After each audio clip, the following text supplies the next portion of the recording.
Hello, kiddos.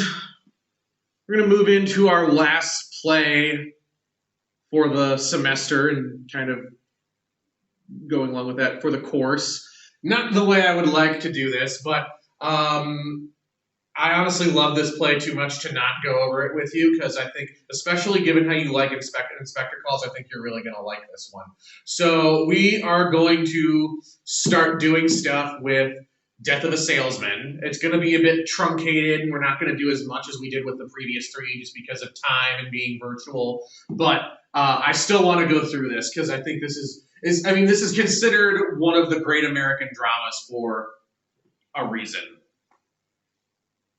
So, Death of a Salesman was written by Arthur Miller, who was an American playwright born in New York in 1915, and he is considered one of the greatest American playwrights. He wrote in what's referred to as the modern period, alongside a number of other major American playwrighs like Tennessee Williams, who wrote The Glass Menagerie and A Streetcar Named Desire. Also wrote alongside Eugene O'Neill with plays like The Iceman Cometh and Long Day's Journey into Night. And kind of going along with these playwrights, Miller is considered one of the great American playwrights of the early 20th century. Just some pretty interesting things about Miller. In 1956, he testified, he was brought before the House Un-American Activities Committee during the McCarthy era, where he was basically being accused of being a communist and was eventually blacklisted and was found guilty for contempt of Congress for refusing to name names, basically give up other people who were communists. In reality, Miller was not a communist and kind of knew some people who had ties to the Communist Party in the U.S., but Miller himself was not a communist and was not really that political. But the experience of testifying before HUAC inspired him to write his other most well-known work, The Crucible, where Miller criticizes the McCarthy era and criticizes what was effectively the blacklisting of people based on no evidence, but just based on rumor, by setting a play and writing a play set during the Salem witch trials. So, taken together, Death of a Salesman and The Crucible are in, excuse me. Taken together, these two plays are his two most well-known works. Although he wrote a number of other plays. And also was a major essayist as well, who wrote on the nature of just drama and writing and literature anyway. Miller plays have a lot of common characteristics. Most of his plays focus on families, and notably on dysfunctional families, where this was a major contrast to the common depiction of families in the post-war period that he wrote in, where family relationships were generally depicted as positive, kind of in that Leave It to Beaver vein, where everything was happy and, everything was great. Dad went to work, mom stayed at home, took care of the kids. The kids were they were good, they were well behaved, blah blah blah blah blah. Miller took a more realistic approach and portrayed families more accurately. And even today, especially in Death of a Salesman, reading through Death of a Salesman, you get a strong sense of how the Lohman family just functions, how they gel together, how each of these characters works as an individual, but also how they fit in to and interact with the other members of this family. Miller plays also frequently examine the relationship between the individual and society. And usually addressing the common question of how much should a person surrender their individual identity in order to fit in or conform to societal expectations. And the Crucible and Death of a Salesman actually tackle this topic from two different angles. Whereas in the Crucible, you have the main character John Proctor, who refuses to surrender his individual identity to fit into society, and is punished by society for it, and yet successfully maintains his honor. Whereas in Death of a Salesman, you have the protagonist in this play, Willy Loman, who has very much surrendered his individual identity to adopt societal values, and as we'll kind of see pretty quickly, has almost no fulfillment in his life. Miller was also notable for his views on drama or tragedy. A lot of his plays would be considered tragedies, and yet they differ from the way tragedies were written in, let's say, like Shakespeare's time. Shakespearean tragedies focused on the lives of important people or great people. They focused on kings or mythological heroes or like royalty, nobility. And Miller took an opposite approach to that. In his essay, Tragedy of the Common Man, Miller argues that tragedy in particular, but drama and literature in general, to be meaningful, they should focus more on just average people confronting normal problems. So instead of having big epics like Hamlet, where you have a prince pondering whether he should kill his uncle to avenge his father and being tormented by his father's spirit, and yet his own uncertainty as to whether or not he's actually talking to his father or he's just crazy. As opposed to that, we have plays about a salesman. We have plays about like a salesman who is coming to terms with the fact that he's just miserable and that his life is kind of meaningless. I don't want to give too much away, but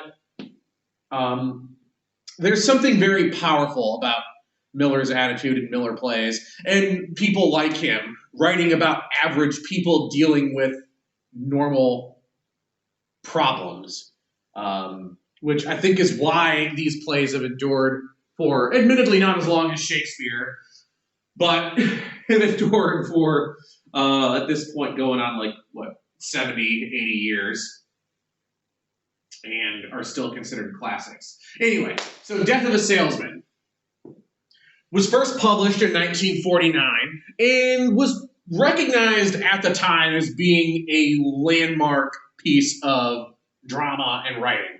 It won the Pulitzer Award for drama that year. It also won the Tony Award for Best Play that year. Another reason why I wanted to include Death of a Salesman in this class is this is the only American play that we get to read. It's the only play out of the four that was written by an American. It's the only one that was set in the U.S. And it's also the most modern and recent. So I kind of wanted to at least include a little bit of American drama. And the title honestly kind of gives away what this play is about. This play is about the events and experiences surrounding the final, really like the final 24 hours of the protagonist's life. So, spoiler alert, he dies.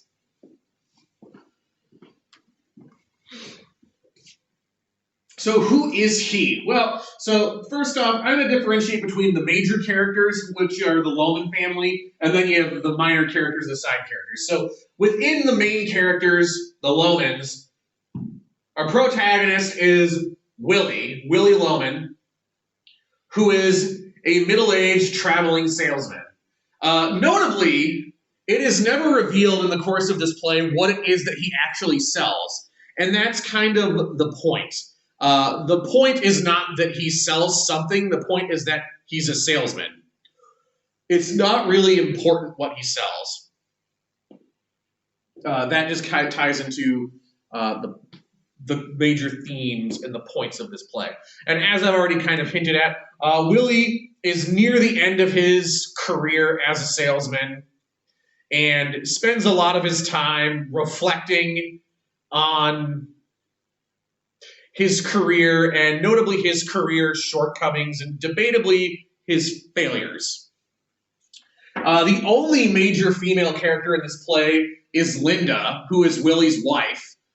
And when I read this play in college, we had some interesting views on Linda that I'm interested to see what you guys think about her. But Linda was, in addition to being Willie's wife, was very supportive, very loving toward her husband, and yet kind of is forced into a role of playing mediator, or being, for lack of a better term, the middleman between the two main men in the family, Willie and their oldest son, Biff. So Biff is Willie's oldest son, and he is estranged from his father.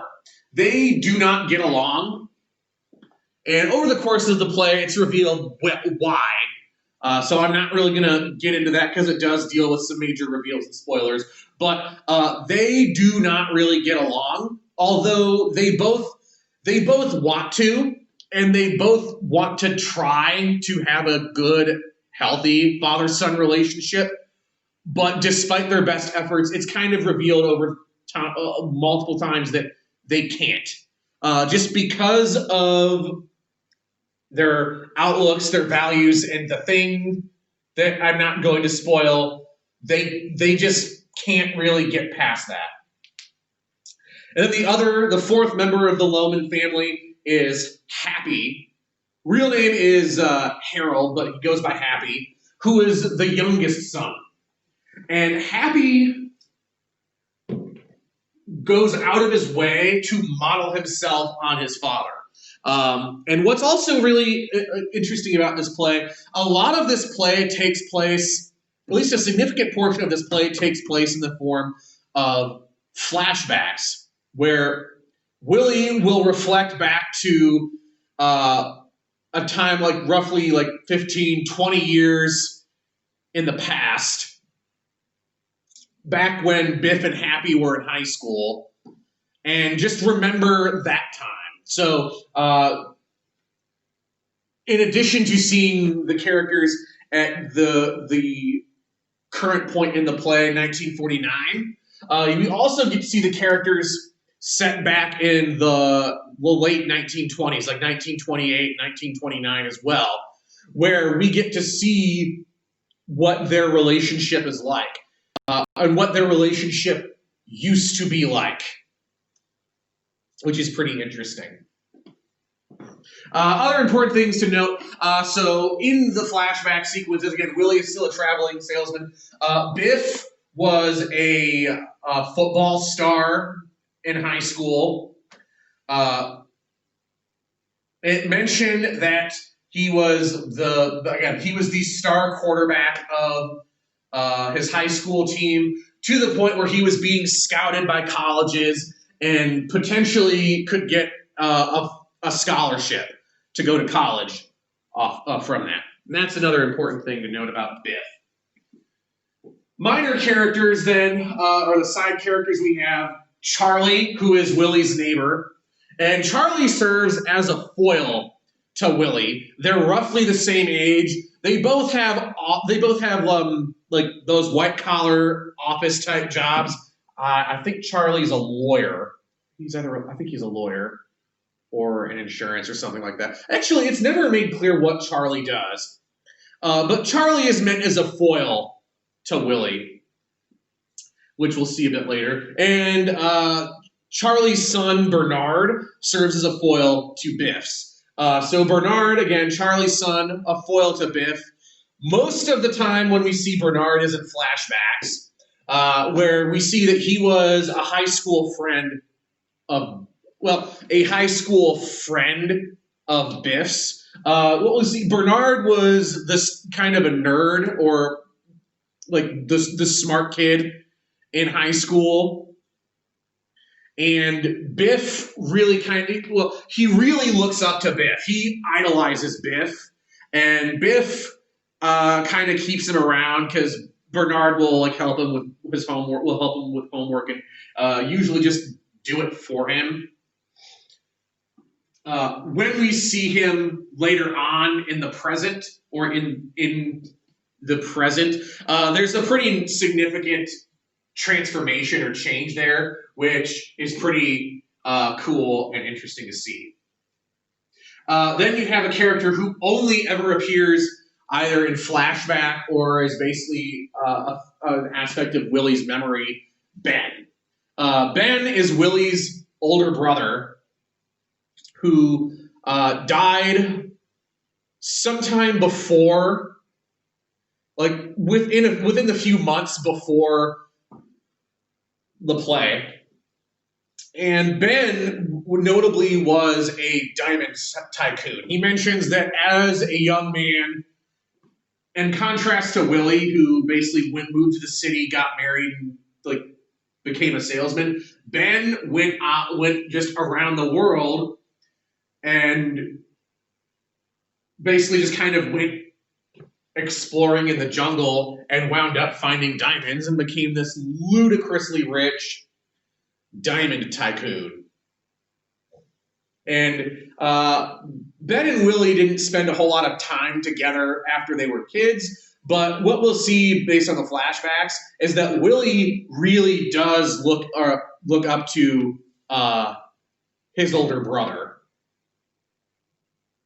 and wants his older brother to be proud of him. Then the last kind of significant side character, you have Howard Wagner, who is Willie's boss.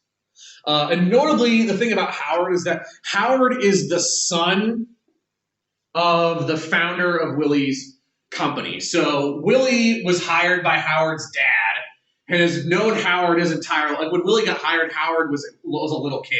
Willie has known Howard his entire life, and now at this point in his career, Howard, who is basically maybe a little older than his sons, is his boss, which creates an interesting dynamic. So this play has some pretty interesting themes, which pose some interesting questions. Probably the most obvious and the most well-known of these is the shallowness of the American dream and consumerism. So what I've been saying about what we see, Willie has, at least done his best to live the American dream, and arguably has found the American dream.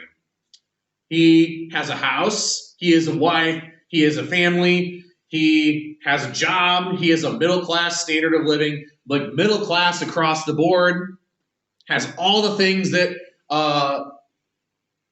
you're supposed to want and need, and you're supposed to strive for in accordance with the American dream. And yet, as we see, he's unhappy, and his life lacks meaning.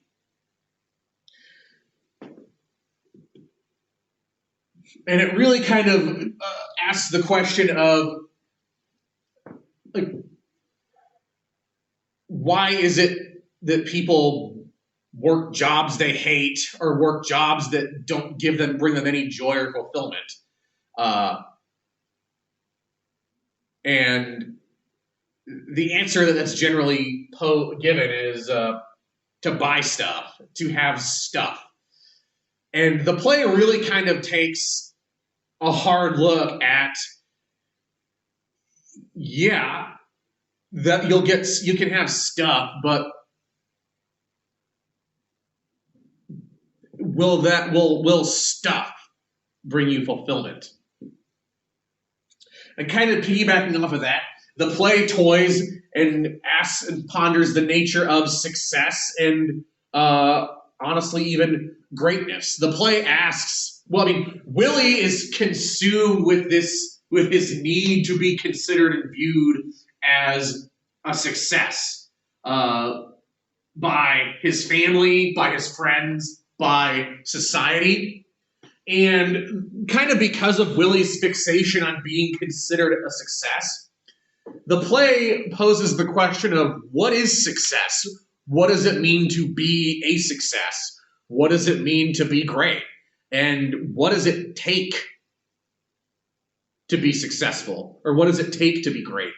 And there's a major symbolic motif with success where success is often tied to wilderness in some way. For example, Ben was a diamond tycoon who, unlike Willie, who stayed in the city and was a salesman and lived the American dream, Ben took a different path, went into the jungle, went into the wilderness, and came out with diamonds, as he says multiple times. And lastly, the play highlights the importance of reality or being realistic. So kind of stemming from his need to be viewed as a success, Willie, over the course of his last day, Willie is forced to take a really, really hard look at himself as a person and a look back on his life. And really, for the first time in a while, he's forced to look at himself realistically. As we'll see pretty quick in Act 1, Willie is rather delusional and has arguably a distorted sense of himself.